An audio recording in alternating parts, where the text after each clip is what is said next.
I stood in the driveway of my parents' sprawling Palo Alto estate, the late afternoon sun glinting off the polished chrome of half a dozen luxury cars parked haphazardly around the circular fountain. My stomach churned as I recognized Uncle James' Bentley, Aunt Margaret's Range Rover, and worst of all, Claire's sleek Tesla, Moon Doe S, gleaming like a trophy of her perfect life. This wasn't a family dinner, this was a goddamn ambush. My phone buzzed in my pocket, but I ignored it, gripping the steering wheel of my beat-up Honda Civic until my knuckles turned white. 2 days ago, my mother had texted me about an emergency family meeting to discuss my situation. I'd spent the last 48 hours replaying that cryptic message, my mind racing with worst-case scenarios. Now, seeing this lineup of vehicles, I knew it was worse than I'd imagined. They weren't here to talk. They were here to bury MedLink Solutions, my AI healthcare startup, and maybe me along with it. I'm Sarah Collins, 32, the black sheep of a family obsessed with perfection. My father, Dr. Richard Collins, is a neurosurgeon whose name is whispered in awe at Stanford Medical Center. My mother, Elizabeth, is a tenured Stanford economics professor who analyzes success like it's a stock portfolio. And then there's Claire, my older sister, the golden child who's practically sprinting to partner at a top-tier San Francisco law firm. Growing up in their shadow, I learned early that second place wasn't an option, but I never fit their mold. While Claire aced every test and followed every rule, I was the kid who tore apart science kits to build something new, something better. My father called it reckless. My mother called it creative. Neither meant it as a compliment. I stepped out of the car, the gravel crunching under my sneakers, and adjusted my faded MIT hoodie. The front door swung open before I could knock. My mother stood there, her perfectly tailored blazer, a stark contrast to my rumpled appearance. "Sarah, sweetheart," she said, her voice tight with that mix of pity and resolve I'd come to dread. "Everyone's waiting in the living room." "Everyone?" I echoed, my heart sinking further. "Mom, what the hell is going on?" She avoided my gaze, fussing with her pearl necklace. "Your father thinks it's time we all talk openly about your path." Her words hung heavy, like a guillotine poised to drop. I followed her inside, the familiar scent of lavender and polished wood doing nothing to calm my nerves. The living room was a scene straight out of a corporate takedown. My father stood by the marble fireplace, arms crossed, his surgeon's precision evident in his posture. Claire sat on the leather sofa, a legal pad balanced on her knee, her blonde hair pulled back in a flawless bun. Around the room, in armchairs and on the velvet love seat, were Uncle James, a venture capitalist who'd made millions in tech IPOs, Aunt Margaret, who ran a chain of boutique hotels, Dr. Helen Voss, my father's colleague at Stanford, her husband, a biotech consultant named Roger, and, to my utter shock, my mother's financial advisor, Bradley Stein. Looking like he'd rather be anywhere else. This wasn't a family meeting, it was a tribunal. "What is this?" I asked, refusing the empty chair positioned like a defendant's seat in front of my father. My voice was steady, but my hands trembled, and I shoved them into my hoodie pocket. "Sarah, please sit," my father said, his tone clipped, the same one he used to dress down residents who botched a procedure. "We're here because we're concerned about the direction you've taken." "Concerned?" I shot back, glancing at Bradley. "And Bradley's family now?" "Bradley's here to provide a professional perspective," my father replied smoothly, unfazed. "Sit." I didn't. I stood my ground, feeling every eye in the room boring into me. 2 years ago, I'd walked away from a cushy job at Health Tech Corp, where I'd led AI-driven diagnostics, pulling in a 6-figure salary and stock options that made my parents beam at their country club brunches. "Sarah's revolutionizing healthcare at Health Tech," my mother would say, conveniently ignoring how miserable I was. I'd seen the broken system up close patients with rare diseases, desperate for specialists or clinical trials, lost in a maze of bureaucracy and outdated databases. People were dying because the system failed them. I couldn't just sit in meetings tweaking algorithms for insurance companies while lives hung in the balance. So I quit. I poured everything, my savings, my sanity, my relationship into MedLink Solutions, an AI platform designed to match rare disease patients with the right specialists and trials in days, not years. My co-founder, Priya Sharma, a coding prodigy I'd met at HealthTech, shared my obsession. We rented a tiny loft in San Francisco's Mission District, where we coded through the night, fueled by cheap coffee and cheaper ramen. The early days where every line of code felt like a step towards saving lives. But the past 2 years had been a brutal grind. Regulatory hurdles, skeptical investors, and a fiancé who bailed when the going got tough had left me battered. And now, my family was here to deliver the final blow. My father cleared his throat, launching into a speech he'd clearly rehearsed. Sarah, for 2 years we've watched you pour your life into this experiment. Your savings, your time, your relationships all, for a venture that shows no signs of viability. As a family, we can't stand by while you throw away your potential. Uncle James nodded, his Rolex glinting as he leaned forward. I reviewed your business plan, Sarah. The burn rate is catastrophic. No significant investment after 2 years? That's a death knell in this market. You showed him our confidential documents. I turned to my father, my voice rising. When I asked for a 200-0 loan to keep us afloat, I showed him what you gave me, my father said, unapologetic. And James agrees the outlook is bleak. Aunt Margaret chimed in, her voice dripping with concern. Honey, no one's saying you're not brilliant, but sometimes the smartest move is knowing when to walk away. I have a contact at Stanford Health. Stable job, great benefits. I don't want a job at Stanford, I snapped, my patience fraying. MedLink is saving lives. Our algorithm just hit 97% accuracy for matching patients with rare neurological disorders. Do you know what that means? People who've been searching for years can find treatment in days. Bradley, the financial advisor, adjusted his glasses. But is it financially sustainable? Even the most noble idea needs a viable model. We're pre-revenue by design, I said, feeling like I was shouting into a void. We're building the network first, refining the algorithm. That's standard for platforms like ours. Dr. Voss shook her head. I've seen countless medical startups fail, Sarah, not because they lacked vision, but because they couldn't navigate the FDA or the market realities. Claire, who'd been scribbling notes like she was prepping for a deposition, looked up. I've drafted some options for you, she said, her tone infuriatingly calm. I have contacts at Google and Palantir. Your MIT degree and startup experience could land you a senior role. You could spin this as a win. That's thoughtful, Claire, I said, my voice tight. But I'm not looking for a job. I'm the CTO of a company that's changing healthcare.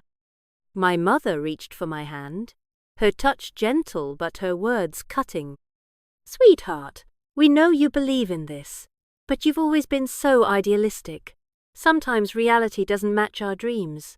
That's not failure, it's life. I looked around the room, at these people who claimed to love me but couldn't see what I was fighting for. You don't get it, I said, my voice shaking.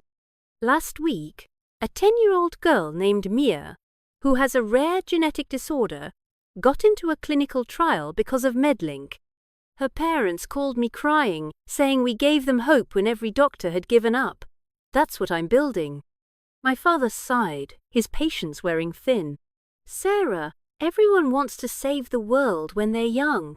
But if your idea was truly groundbreaking, wouldn't investors have backed it by now? The market's telling you something. The market's broken, I shot back. That's why MedLink exists. We have validation patients, doctors, researchers, but not from investors who only care about quick returns. Claire nodded, her lawyerly composure unshaken. I admire your passion, Sarah, but passion doesn't pay bills. I worked 8 years for partnership discipline, strategy, sacrifice. You're chasing a dream without a plan. My father gestured to Claire, his face glowing with pride. Exactly. Your sister built a career while you play startup founder. The words hit like a slap. The room went silent, the air thick with tension. I felt tears prick my eyes but refused to let them fall. I grabbed my purse, my voice barely above a whisper. We're done here.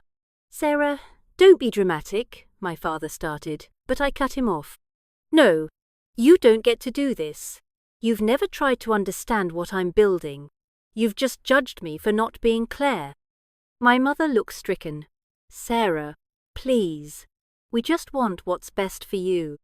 You want what you think is best, I corrected, heading for the door. There's a difference. As I reached for the handle, my mother's phone buzzed loudly on the coffee table. She glanced at it, then froze, her face shifting from concern to shock. Richard, she said, her voice trembling, you need to see this. What could possibly be more important than this? My father snapped, his irritation palpable. My mother stared at her phone, then at me, her eyes wide. It's a Wall Street Journal alert. Healthcare startup MedLink Solutions valued at $1.5 billion in acquisition talks with Biopharma Corp. Sarah, is this your company? The room went deathly quiet. Every head turned to me, faces a mix of confusion and disbelief.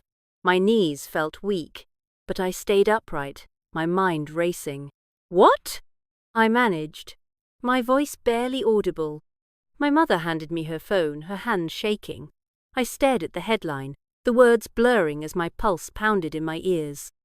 Biopharma Corp, one of the largest pharmaceutical giants in the world, was reportedly in advanced talks to acquire MedLink for $1.5 billion, citing our AI algorithm's unprecedented ability to match rare disease patients with clinical trials. An unnamed source claimed our tech could save the industry billions in failed trial costs while accelerating drug development. I scrolled further, my hands trembling. The article quoted a biopharma executive. MedLink's algorithm is a game changer. It's the future of clinical research. My phone was buzzing non-stop now, notifications piling up like a digital avalanche. 17 missed calls from Priya, 8 from our lawyer, Amanda. A dozen texts, emails, and voicemails from numbers I didn't recognize. I looked up at my family, their expressions shifting from judgment to astonishment. My father stepped closer, reading over my shoulder. Sarah, he said, his voice softer now, almost reverent. Is this true? I don't know, I admitted, my voice cracking. We've been in early talks with Biopharma about a partnership, but nothing like this. I need to call Priya. I stepped onto the porch, the cool evening air hitting my face as I dialed Priya. She answered on the first ring, her voice electric, with panic and excitement. Sarah? Thank God! Have you seen the Wall Street Journal? Yeah, I said, gripping the porch railing to steady myself. What the hell is happening? We're in acquisition talks now, Priya said, breathless. Daniel Carter from Biopharma called me an hour ago. They've been tracking our progress, and that 97% accuracy breakthrough we hit last night. It pushed them over the edge. They're serious, Sarah, like billion-dollar serious. $1 billion? I whispered, my mind reeling. But we weren't even discussing acquisition, just a pilot program. I know, Priya said, her voice dropping. I think they leaked it to the journal to lock in a public valuation. Amanda's freaking out. She says we need to meet with the legal team ASAP. I glanced back through the window at my family, now huddled around Claire's phone, probably reading the article. I'm at my parents' house, I said, a bitter laugh escaping. They just staged an intervention to shut MedLink down. My dad literally said Claire built a career while I played startup. Priya paused, then let out a low whistle. Oh my God, that's poetic. The universe has a sick sense of humor. Tell me about it, I said, my voice steadying. I'm heading to the office now. Call Amanda. Tell her I'll be there in 30. I hung up and turned back to the living room, where the atmosphere had shifted from hostile to surreal. My father was scrolling through his phone, his brow furrowed. Claire was explaining something about unicorn valuations to Uncle James, who looked like he'd just seen a ghost. My mother caught my eye, her expression a mix of pride and guilt. I have to go, I announced, my voice cutting through the chatter. There's a situation at Medlink I need to handle. My father looked up, his usual authority replaced by uncertainty. Sarah, why didn't you tell us you were in talks with Biopharma? Because we weren't in acquisition talks until apparently today, I said, my tone sharp. And our partnership discussions were under a strict NDA. Non-disclosure agreement, Claire clarified for the room, as if anyone needed the translation. Bradley, who'd been ready to write off Medlink as a failure, stepped forward, his hand outstretched. Congratulations, Sarah! This is extraordinary! I ignored his hand. Thanks, but I really need to go. Of course, my father said quickly, his tone almost deferential. We didn't mean to keep you from something this significant. The irony was so thick I could have choked on it. Actually, I said, pausing at the door, that's exactly what you meant to do. My mother called after me as I stepped outside. Sarah, wait! She hurried down the steps, her heels clicking on the stone. I'm so proud of you, she said, her eyes glistening. I always have been. I looked at her, seeing the sincerity but also the memory of her silence during the intervention. Thanks, Mom, I said, my voice flat. I'll call you when things settle down. As I drove toward our Mission District loft, my phone buzzed relentlessly. The story had spread beyond the Wall Street Journal TechCrunch, Bloomberg, CNBC, all picking it up. Our website crashed from a 40% traffic spike in the last hour. I gripped the wheel, my mind flashing back to the past 2 years. The nights I doubted myself, wondering if my family was right, if I was chasing a pipe dream. The moment Ethan walked out, saying he needed someone less chaotic, my father's voice, dripping with condescension, calling Medlink my little startup, and then Mia, the 10-year-old whose parents wept with gratitude when our platform gave her a shot at life. I thought about the first major crisis, 6 months into Medlink's existence. A rival startup, backed by a shady venture fund, hacked our servers and stole early algorithm data. Priya and I spent 48 sleepless hours fighting to recover it, working with a cybersecurity firm to plug the breach. We got the data back, but the incident shook our confidence. Investors started asking questions about our security protocols, and we lost a $2 million funding deal because of it.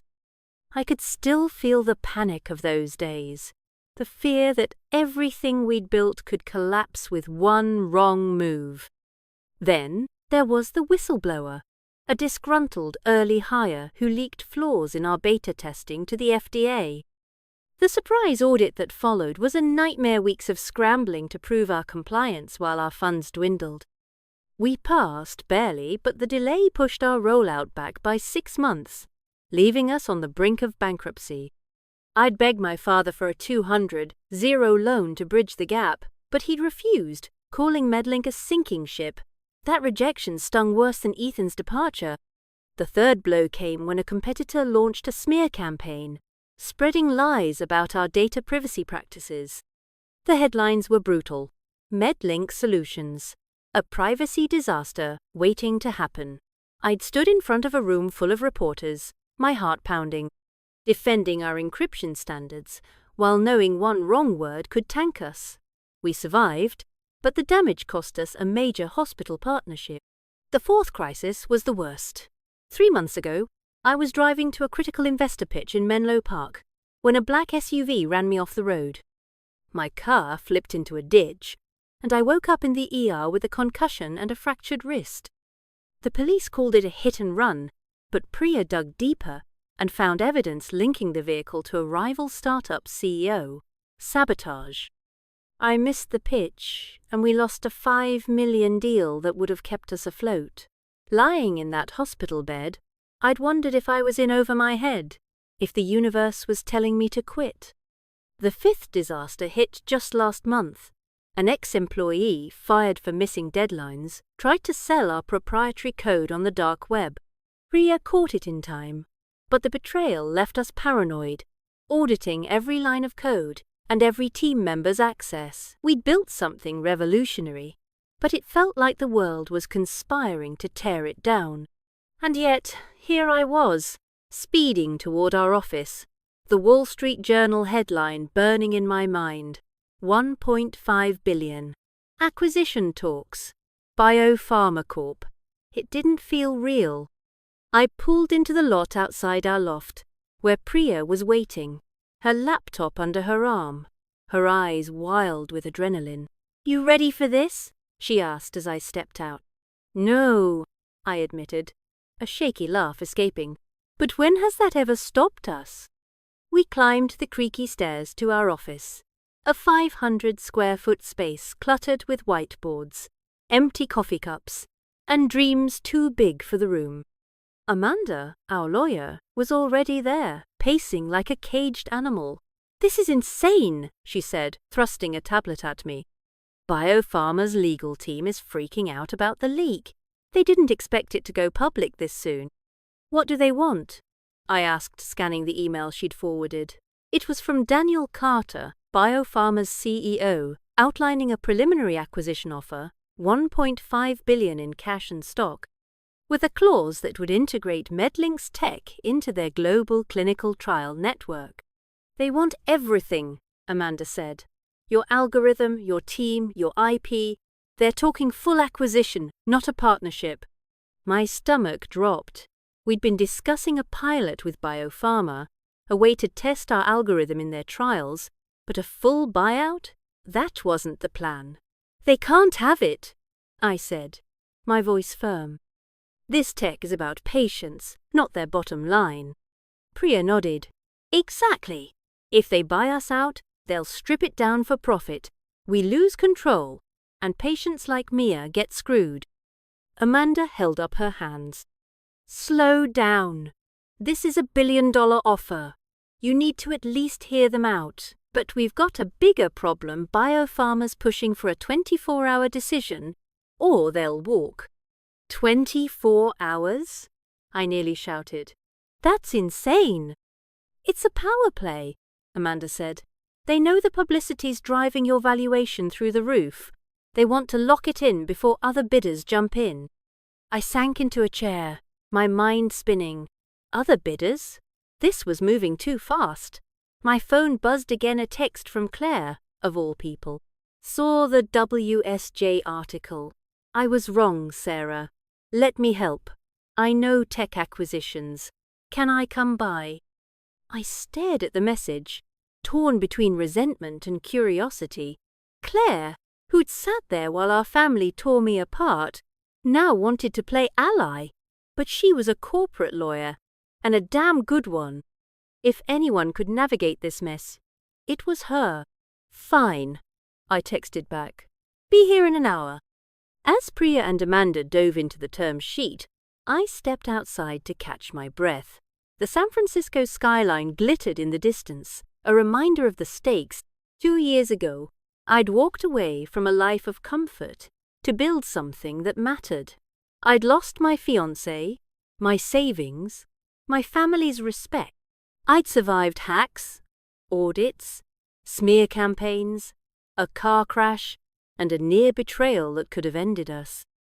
And now, the world was watching, waiting to see if I'd sell my soul for $1 billion or fight for the vision that had kept me going through the darkest nights. I thought about Mia, the 10-year-old whose life we'd changed. I thought about the patients still waiting, the ones we hadn't reached yet. And I thought about my father's voice, calling me a failure while Claire basked in his pride. The memory burned, but it also fueled me.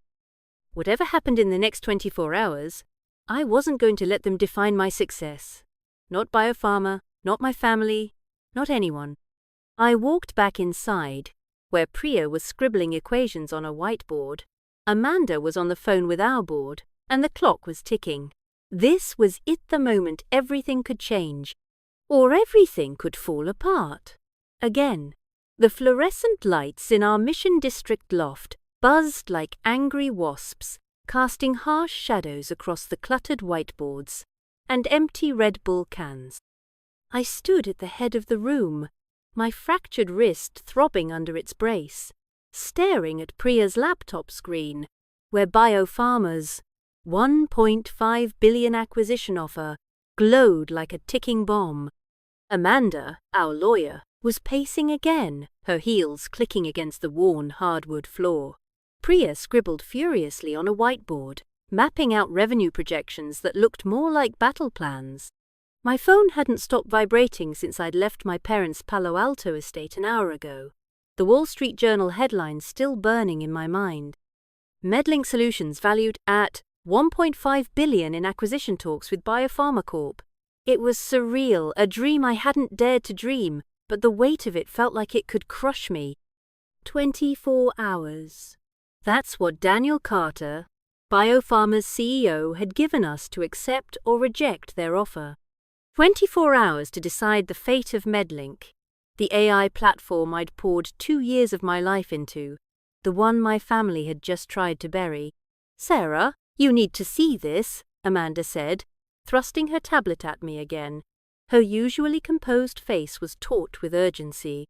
The email from Biopharma's legal team was blunt. Accept the acquisition by 5 p.m. tomorrow, or we'll pursue alternative strategies, including a potential hostile takeover. The words hostile takeover hit like a punch to the gut. I'd heard stories of startups being gutted by corporate giants, their tech stripped for parts, their missions abandoned. MedLink wasn't just Codate, was Mia, the 10-year-old whose rare genetic disorder had finally met its match through our platform. It was thousands of patients like her, waiting for a chance at life. I handed the tablet back to Amanda, my hands shaking. "They're bluffing, right? They wouldn't dare." Amanda's eyes narrowed. "They might. Biopharma's got the cash and the lawyers to make it messy. If they go hostile, they'll buy up your angel investors' shares and force you out. You'd lose control entirely." Priya stopped writing, her marker squeaking against the board. "Lose control? No way. We built this to help people, not to line their pockets. If they take over, they'll turn our algorithm into a profit machine, cherry-picking trials that maximize shareholder value, not patient outcomes." I sank into a chair, the weight of the ultimatum pressing down on me. My mind flashed back to the car accident 3 months ago, the black SUV that ran me off the road on my way to a $5 million investor pitch. The police had called it a hit and run, but Priya's digging had uncovered a paper trail linking the vehicle to Nexus Health, a rival startup backed by a shadowy venture fund. They'd wanted me out of the game, and they'd nearly succeeded. My wrist still ached from the crash, a constant reminder of how far our competitors would go. And now, Biopharma was playing a different kind of game, one with higher stakes and sharper claws. My phone buzzed again, a text from Claire. "I'm outside. Let me in." I hesitated, the memory of her at the intervention still raw. She'd sat there, legal pad in hand, offering me a job at Google like I was some failed intern, not the CTO of a company on the verge of revolutionizing healthcare. But her text from an hour ago had caught me off guard. I was wrong, Sarah. "Let me help." Claire was a shark in the courtroom, and if anyone could navigate Biopharma's legal maneuvering, it was her. I buzzed her in, and moments later she stepped into the loft, her designer heels incongruous against the scuffed floor. She carried a bottle of Dom Perignon, a hesitant smile on her face. "Thought you might need a drink," she said, setting it on the table. "And maybe a lawyer who's actually on your side." I raised an eyebrow, my guard still up. "Why the sudden change of heart, Claire? 2 hours ago, you were ready to sign me up for a cubicle at Palantir. She flinched but didn't look away. I was wrong, okay? I bought into Dad's narrative without understanding what you're building. But that Wall Street Journal article? It's not just hype. I read it, Sarah. Your tech is saving lives. I want to help you protect it. I studied her, searching for the catch. Claire had always been the family's golden child, the one who never strayed from the path. But there was something genuine in her eyes, a flicker of regret I hadn't seen before. Fine, I said. But if you're in, you're all in. No half measures. She nodded, rolling up her sleeves. Show me the term sheet. As Amanda briefed Claire on Biopharma's offer, I checked my phone. A new email had landed in my inbox, marked Urgent, Confidential. The sender was anonymous, but the subject line sent a chill down my spine. Biopharma's real plan for Medlink. I opened it, my heart racing. The email was short, a single paragraph. Don't trust Biopharma. Their board plans to dismantle Medlink's patient-first mission post-acquisition, prioritizing high-margin trials over rare disease patients. Check their internal memo, attached. You've been warned.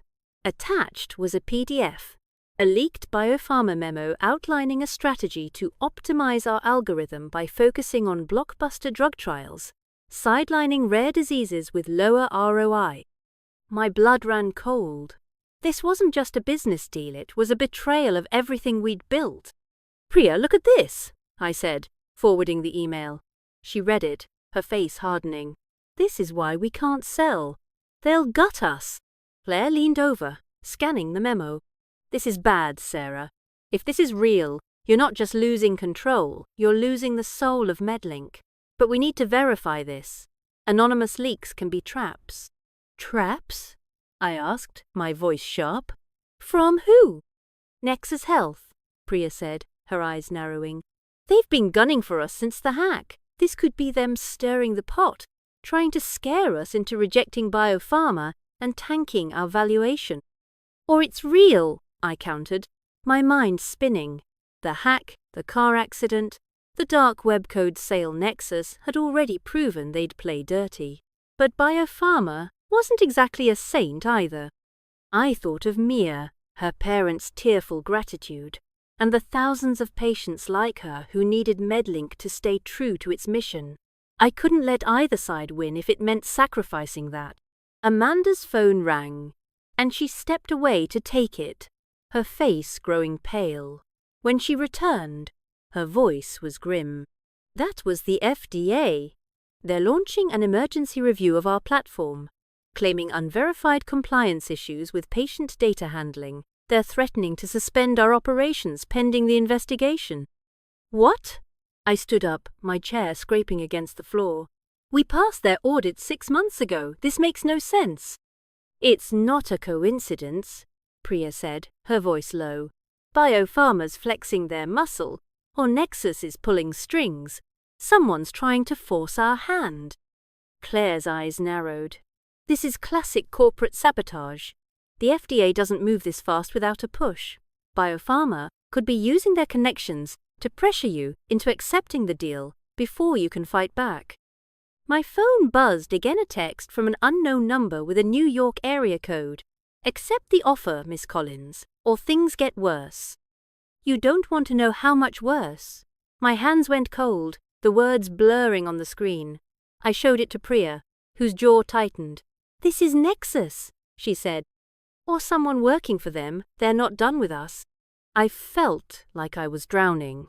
The acquisition offer, the leaked memo, the FDA threat, the anonymous text, it was all closing in, each crisis sharper than the last. I thought of the car accident, the screech of metal as my car flipped into the ditch, the doctor's warning that I'd been lucky to survive. Was this what they meant by worse? I pushed the thought away, forcing myself to focus. We need a plan, I said, my voice steadier than I felt. We can't let Biopharma or Nexus dictate our future. Claire nodded, flipping open her legal pad. First, we verify the memo. If it's real, we use it to negotiate a partnership instead of a sale. You keep control of your IP and mission. Second, we tackle the FDA. I have a contact in DC who can dig into who's behind this review. Third, we trace that text. If it's Nexus, we've got leverage for a lawsuit. Priya grinned despite the tension. I like her already. I took a deep breath, the Dom Perignon untouched on the table. Okay, let's counter Biopharma with a licensing deal. $750 million up front, exclusive rights to our algorithm for their trials, but we retain ownership and veto power over implementation, no gutting our mission. Amanda frowned. That's bold. They'll push back hard. And what about the board? They're already freaking out about the publicity. One of our angel investors just called, threatening to pull their funding unless you step down as CTO. They think you're too emotional to lead through this. Step down? I laughed, a bitter edge to it. They didn't think I was too emotional when I was coding 18 hours a day to keep this company alive. Priya slammed her marker down. They can shove it. You're Medlink's heart and soul. Without you, there's no company. Claire looked at me, her expression softening. She's right, Sarah. You've carried this through hell. Don't let them bully you out now. I nodded, a spark of resolve igniting. Then we fight. All fronts Biopharma, the FDA, Nexus, the board. We don't bend. The next 12 hours were a blur of caffeine-fueled strategy sessions. Priya traced the anonymous text to a burner phone linked to a shell company in Delaware. A dead end, but enough to confirm our suspicions about Nexus. Claire's DC contact hinted at political pressure behind the FDA review, possibly tied to Biopharma's lobbyists. Amanda drafted a counter-proposal for Biopharma, outlining a $750 million licensing deal that kept Medlink independent while giving them access to our tech. I spent hours on the phone with our board, convincing them to back the partnership over the acquisition, though the investor demanding my resignation remained a wild card. At 3 a.m., Priya pulled me aside, her face pale. "There's something else," she said, her voice barely above a whisper. She handed me her laptop, open to a dark web forum. A new listing had appeared, offering Medlink's proprietary code for $10 million. The seller, the same ex-employee who'd tried to sell it last month, the one we thought we'd stopped. "He's back," Priya said, "and this time he's got a buyer lined up. If that code leaks, we're done." My heart sank.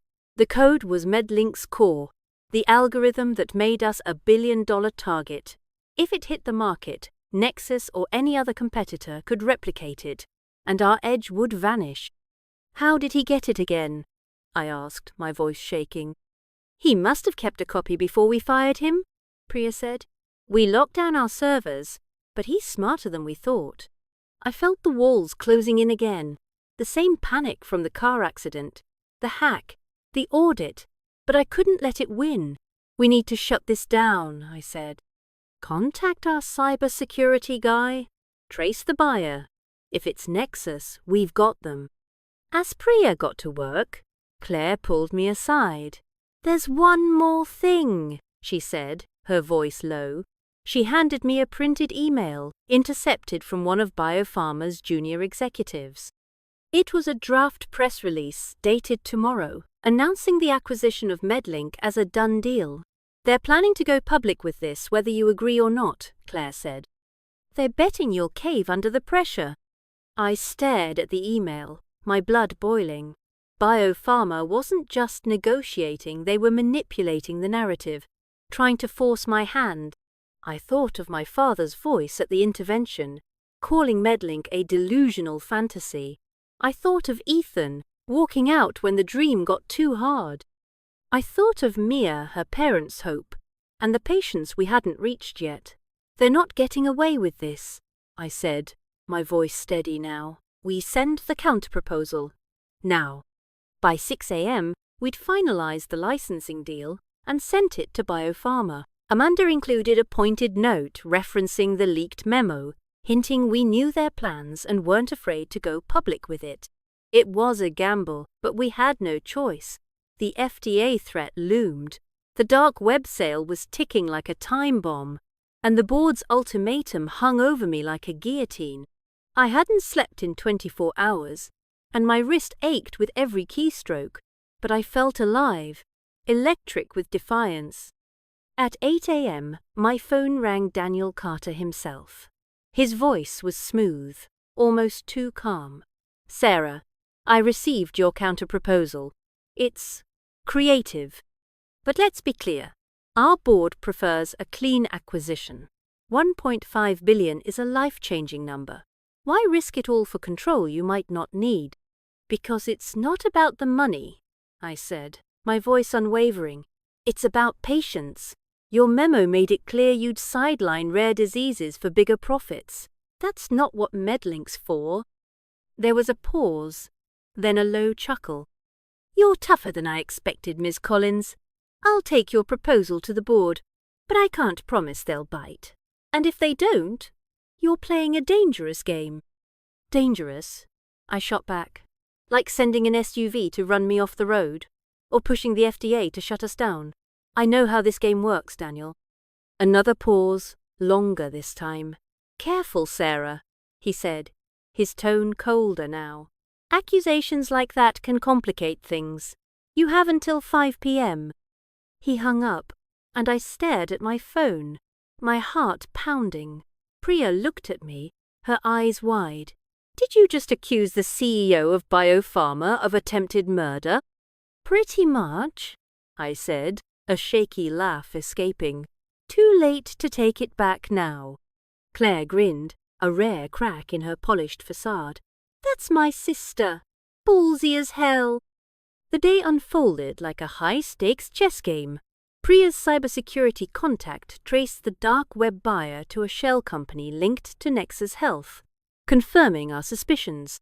We forwarded the evidence to Amanda, who started drafting a cease and desist letter, threatening legal action if Nexus didn't back off. Claire's DC. Contact confirmed. The FDA review was tied to a biopharma lobbyist, giving us leverage to push back. But the board was another story. At noon, our lead investor, a venture capitalist named Victor Lang, called me directly. "Sarah, you're out of your depth," he said, his voice dripping with condescension. "This licensing deal is a fantasy. Take the acquisition, or I'm pulling my funding. And I want you out as CTO by the end of the week." I gripped the phone, my knuckles white.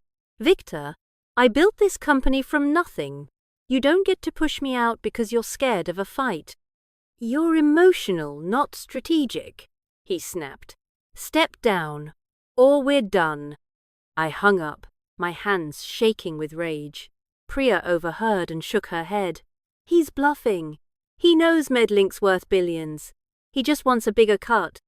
"Maybe," I said, but doubt gnawed at me. Victor held 20% of our shares. If he pulled out, we'd be crippled, acquisition or not. At 3 p.m., a new crisis hit. A TechCrunch reporter emailed, asking for comment on a rumor that Medlink was facing bankruptcy due to the FDA review. The smear campaign was back, and this time, it was coordinated. I could almost see Nexus's CEO smirking behind his desk, orchestrating the chaos. I drafted a response, denying the rumor and highlighting our 97% accuracy breakthrough. But I knew the damage was done. Public perception was shifting, and Biopharma was watching. By 4 p.m., we were running out of time. Amanda's phone pinged with a response from Biopharma. I held my breath as she opened it. Daniel Carter's email was short. "The board is intrigued by your licensing proposal but requires a meeting in New York tomorrow to finalize terms. Be prepared to defend your valuation and address the FDA issue. No extensions." Attached was a draft agreement for a $750 million licensing deal, with performance-based incentives that could push it past $2 billion over 5 years. Most importantly, we'd retain ownership of our algorithm and contractual oversight of its use. I looked at Priya and Claire, my heart racing. "They're considering it," I said, barely believing the words. "We might actually pull this off." Priya grinned, punching the air. Hell yeah, we will. This is our shot. Claire was more cautious. It's a start, but don't celebrate yet. That New York meeting is a gauntlet. They'll grill you on every detail. Tech, financials, compliance. And if Nexus is behind the FDA review, they'll have more surprises waiting. As we scrambled to prepare for the meeting, my phone buzzed with a text from my mother. Sarah, your father wants to talk. He feels terrible about the intervention. Can you meet him tonight? I stared at the message, the sting of my father's words. You play startup founder, still fresh. But something in me softened. He was trying, maybe. I texted back. I'm in the middle of a crisis. I'll call tomorrow. At 4:45 p.m., 15 minutes before Biopharma's deadline, Priya burst into the room, her face ashen. Sarah, you need to see this. She showed me her laptop, open to a live feed from a hacker forum. The dark web sale of our code had gone through. The buyer had paid $10 million, and the code was now in the hands of an unknown entity. Worse, a new post claimed the buyer was planning to release it publicly, effectively killing Medlink's value overnight. My vision blurred, panic rising like bile. How did this happen? I demanded. We locked everything down. We thought we did, Priya said, her voice shaking. But the ex-employee must have had a back door we missed. If that code goes public, Biopharma walks, and we're done. Claire grabbed the laptop, scanning the forum. We can still stop this. File an emergency injunction, trace the buyer's IP, and shut down the release. But we need to move now. I nodded, my mind racing. Do it. Whatever it takes. As Priya and Claire dove into action, I stepped outside, the San Francisco fog wrapping around me like a shroud. My wrists throbbed, my head spun, and the weight of the past 2-year shacks, audits, accidents, betrayals pressed down like a physical force. But then I thought of Mia, her bright eyes when her parents told me she'd been accepted into a trial. I thought of the 50 patients in our Seattle pilot, the 10-0 we'd matched in my dreams of Medlink's future. I wasn't going to let Nexus, Biopharma, or my own doubts take that away. At 4:59 p.m., I sent a final email to Daniel Carter, confirming our attendance at the New York meeting and attaching a signed letter of intent for the licensing deal. As the clock struck 5, my phone pinged with his reply. See you in New York, Miss Collins. Impressive resolve. Let's hope it holds. I looked at Priya and Claire, who were still working frantically to stop the code leak. The loft was chaos, but it was our chaos, our fight. I thought of my family, gathered to tear me down, only to be silenced by a headline they couldn't ignore. I thought of Ethan, who'd called Medlink a financial black hole, and walked away. I thought of the SUV that nearly killed me, the anonymous text warning of worse to come, and I thought of the patients who needed us, the ones we'd promised to save. All right, I said, my voice cutting through the noise. We're going to New York. We're saving our code, our company, and our mission. No one's taking this from us. Priya looked up, her eyes fierce. Damn right. Claire met my gaze, a rare smile breaking through. Let's make them regret underestimating you. As we packed up for the red-eye flight, a new text arrived from the unknown number. You should have taken the deal, Sarah. Watch your back in New York. I showed it to Priya, who cursed under her breath. Nexus, she said. They're not done. Maybe, I said, pocketing my phone. But neither are we. The fog outside thickened, but inside, I felt a fire I hadn't felt in months. Biopharma's ultimatum, Nexus's threats, the FDA's review, the code leak, it was all a storm, and we were sailing straight into it. But for the first time in 2 years, I wasn't afraid. I was ready. Medlink wasn't just a startup, it was a lifeline, and I'd fight to my last breath to protect it.